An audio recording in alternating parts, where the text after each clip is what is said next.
নিয়ে আমরা আলোচনা করব। এই যে স্বাধীনতার প্রাক্কালে এত আয়োজন, আমাদের একটা স্বাধীন দেশ রয়েছে, আর এই স্বাধীন দেশটা যাতে ঠিকঠাক করে চলতে পারে, যাতে একটা গণতন্ত্র বজায় থাকে, তার জন্য আমরা ভোট দিই। ভোটকে সব থেকে বড় উৎসব বলা হয়। আর এই ভোট দেওয়ার জন্য যেটা সব থেকে বেশি প্রয়োজন সেটা হচ্ছে একটা স্বচ্ছ তালিকা, অর্থাৎ কারা কারা এই রাজ্যের, এই দেশের বিভিন্ন প্রান্তের ভোটার, তার একটা স্বচ্ছ তালিকা দরকার। আর এখানেই যত গন্ডগোল পেকে রয়েছে। আমি দেবব্রত বাবুকে দিয়ে শুরুটা করি। দেবব্রত বাবু, মুখ্য সচিব গেলেন দিল্লি অবধি, গিয়ে তো তাকে সেই আরেকবার বলতে হলো যে না, জাতীয় নির্বাচন কমিশন যা বলছে, যে দুজন অফিসার, মাফ করবেন, যে 5 জনের বিরুদ্ধে, 4 জন অফিসার এবং আরেকজন ডেটা এন্ট্রি অপারেটর, যে 5 জনের বিরুদ্ধে অভিযোগ রয়েছে কারচুপি করা, তাদের বিরুদ্ধে আমরা 21শে আগস্টের মধ্যে পদক্ষেপ করব। তা সেই এসআইআর এর পদ্ধতি যখন মানতে হচ্ছে, সুপ্রিম কোর্ট যখন বলছে যে জাতীয় নির্বাচন কমিশন এসআইআর করতেই পারে, তো আপনারা বসে এত বিরোধিতা করছেন কেন? না, কোথাও এরকম বিরোধিতা করা হয়নি। দেখুন, প্রত্যেকটা জায়গায় তো বিরোধিতা করা হচ্ছে, রাজ্যের মুখ্যমন্ত্রী বিরোধিতা করছে। এর কারণটা কি? স্বচ্ছতার জায়গাটা বলা হচ্ছে, যে স্বচ্ছতার আপনাদের কোন জায়গাটা মনে হচ্ছে যে স্বচ্ছ? স্বচ্ছতা যেটা, যে ডকুমেন্ট, দেখো আমাদের ভারতবর্ষে 30 কোটি মানুষ, আবার বলছি সংখ্যাটা শুধু না, 30 কোটি মানুষ শুধু নিজের নামটুকু লিখতে জানে না, মানে তারা আঙুল চাপে। 30 কোটি মানুষ, সেখানে তুমি এসআইআর এর ফর্ম দিচ্ছ, সে ওখানে ফিল আপ করে ভরে দিতে পারবে? এটা কোনো হয়? দেখ, ভারতীয় যুক্তরাষ্ট্র, তাদেরকে তো ডকুমেন্ট সাবমিট করতে বলা হচ্ছে, তারা তো ডকুমেন্ট সাবমিট করবে। তুমি সঠিক কথা বলেছো। দেখো, ভারতীয় যুক্তরাষ্ট্রের প্রতিটা রাজ্যকে তো নির্দিষ্ট ক্ষমতা দিয়েছে সংবিধান। সেই তোমার যতটা ক্ষমতা, তুমি গণতান্ত্রিক, তোমার যতটা ক্ষমতা, আমার ততটা ক্ষমতা, এনার ততটা ক্ষমতা, নরেন্দ্র মোদী ততটা ক্ষমতা, এবং মমতা ব্যানার্জি, বুঝতে পেরেছি, সবার সমান ক্ষমতা। তুমিও প্রধানমন্ত্রী হতে পারো, আমিও হতে পারি। আপনার আসল পয়েন্ট, এবার আসল যে পয়েন্টটা আসছি, এবার আমার যদি নাগরিকত্বের পরিচয় তুমি চাও, আমি তোমারটাকেও প্রশ্ন করতে পারি।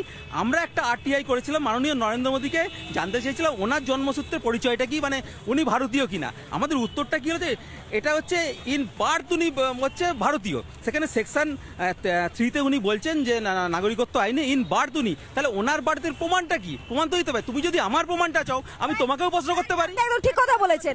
এইবার সোনিয়া গান্ধী, মানে যাদের সঙ্গে আপনারা জোটে রয়েছেন, ইন্ডি জোটে রয়েছেন, সোনিয়া গান্ধী আদতে ইতালির বাসিন্দা। তিনি, তার সম্পর্ক তৈরি হয়, তিনি এদেশে আসেন, বিয়ে করেন, এত বড় একটা রাজনৈতিক দলের সদস্য তিনি, সব ঠিক আছে। এই সোনিয়া গান্ধী যখন ভোটার লিস্টে নাম ওঠে, তখন তিনি আদৌ ভারতীয়ই ছিলেন না। আমার তো প্রশ্ন যে তাহলে কি এইখানে সমস্যা হচ্ছে?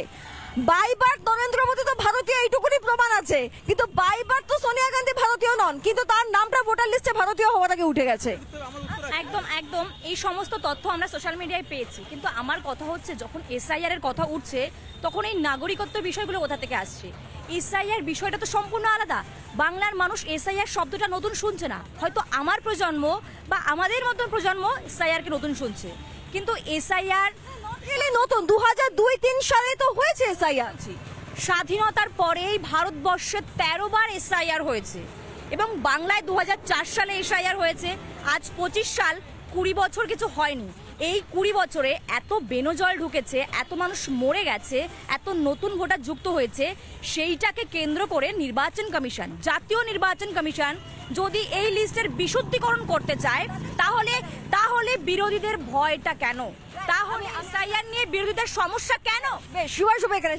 আপনার কোনো সমস্যা আছে এসআইআর নিয়ে? সমস্যা নেই। সমস্যাটা কোথায়? সমস্যা হচ্ছে এসআইআর করতে গিয়ে যে নথিগুলো চাইছে নির্বাচন কমিশন, আমাদের কমিউনিস্টদের সেখানেই সমস্যা। আচ্ছা, কোন কোন নথি চেয়েছে, কোন কোন নথিতে আপনাদের?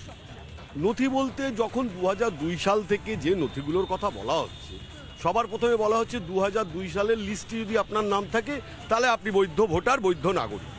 সমস্যাটা সেখান থেকে, 2002 সালের ভোটার নাগরিক বা তার আগে তার বাবার ভোটে নাম আছে কিনা, এইটা যদি যুক্তিযুক্ত হয়, তাহলে 2002 সাল থেকে এখনো পর্যন্ত যা ভোট হয়েছে, সেটা মুখ্যমন্ত্রী নির্বাচন হোক, প্রধানমন্ত্রীর নির্বাচন হোক, 2002 সালে ভোটার তালিকায় নাম রয়েছে কিনা এটা যেমন জিজ্ঞাসা করা হচ্ছে, তেমন আরো একটা বিষয় বলা হচ্ছে যে আরো ডকুমেন্টস আপনি সাবমিট করতে পারেন।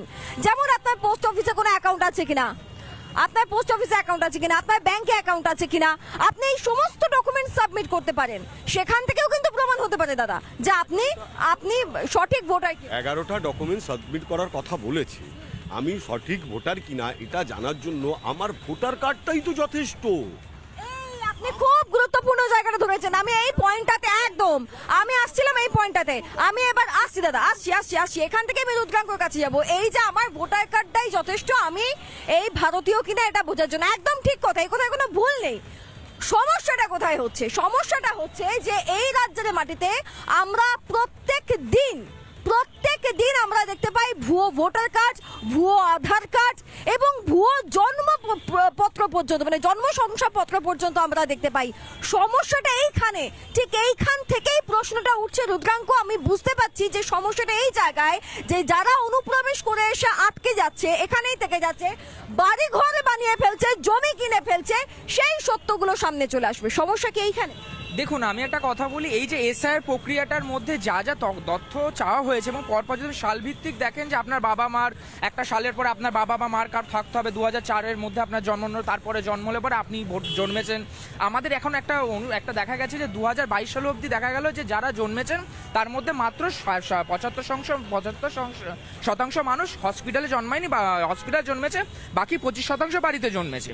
আবার তার মধ্যে থেকে দেখা গেল যে 82, মানে বাড়িতে জন্মালে শংসাপত্র হয় না। আমি বলছি তারপরে কি বলছে? বলছি তারপরে দেখা গেল যে তার মধ্যে 82% লোক এরকম আছে যারা বার্থ সার্টিফিকেট বার করেছে। তো এই একটা জায়গায় দাঁড়িয়ে যে দেবুদা যে কথাটা বললো যে আমাদের দেশের মধ্যে 30 কোটি মানুষ আছে যারা ফর্মটা ফিল আপ করতে পারবে না, তো এটা একটা নিছকে ফিল আপ করতে না পারলে তার আঙুলের ছাপ দেওয়া যায়, আঙুলের ছাপ দেওয়া থেকেও যাবতীয় প্রমাণ পাওয়া যায়, সেখানে কোনো সমস্যা নেই। এই বায়োমেট্রিক যে ডিজিটাল ইন্ডিয়ায় বায়োমেট্রিক স্ক্যাম অনেক হয়েছে আমরা দেখেছি, কিন্তু আমাদের কথাটা সেটা না। আমরা বলতে চাই যে আপনি বলতে চাইছেন এখানে স্ক্যাম করবে, মানে আপনি বলতে চাইছেন জাতীয় নির্বাচন কমিশন বসে বসে স্ক্যাম করবে? না, জাতীয় নির্বাচন ভয়ঙ্কর কথা বলছেন, মানে আপনি তো একটা গোটা দেশের মেরুদণ্ডেই আঘাত দিয়ে দিচ্ছেন। আরে বাবা, আমি তো গোটা দেশের মেরুদণ্ড কোথায়? আজকে যারা ভোট দিয়ে আজকে এই সরকারকে এনেছে দেশের মধ্যে, সেই সরকার এসে বলছে তুমি আমাকে যেই ভোটার কার্ডে ভোট দিয়েছো, এই সরকার বলেনি। ও মাই গুডনেস, এক সেকেন্ড, এটা বলছে জাতীয় নির্বাচন কমিশন। এসআইআর এই প্রথমবার হয়নি, এর আগেও যখন এসআইআর হয়েছে তারও আগে ভোট হয়েছে, তারপরেও ভোট হয়েছে। এসআইআর হচ্ছে বিশুদ্ধিকরণ করা। এই সহজ বিষয়টা কেন কেউ বুঝতে পারছে না? নানা ধরনের কন্টেন্ট দেখার জন্য লাইক করুন, শেয়ার করুন আমাদের ফেসবুক পেজ, সাবস্ক্রাইব করুন আমাদের ইউটিউব চ্যানেল। পাশাপাশি অন্যান্য ব্রেকিং নিউজের জন্য অবশ্যই চোখ রাখুন রিপাবলিক বাংলায়।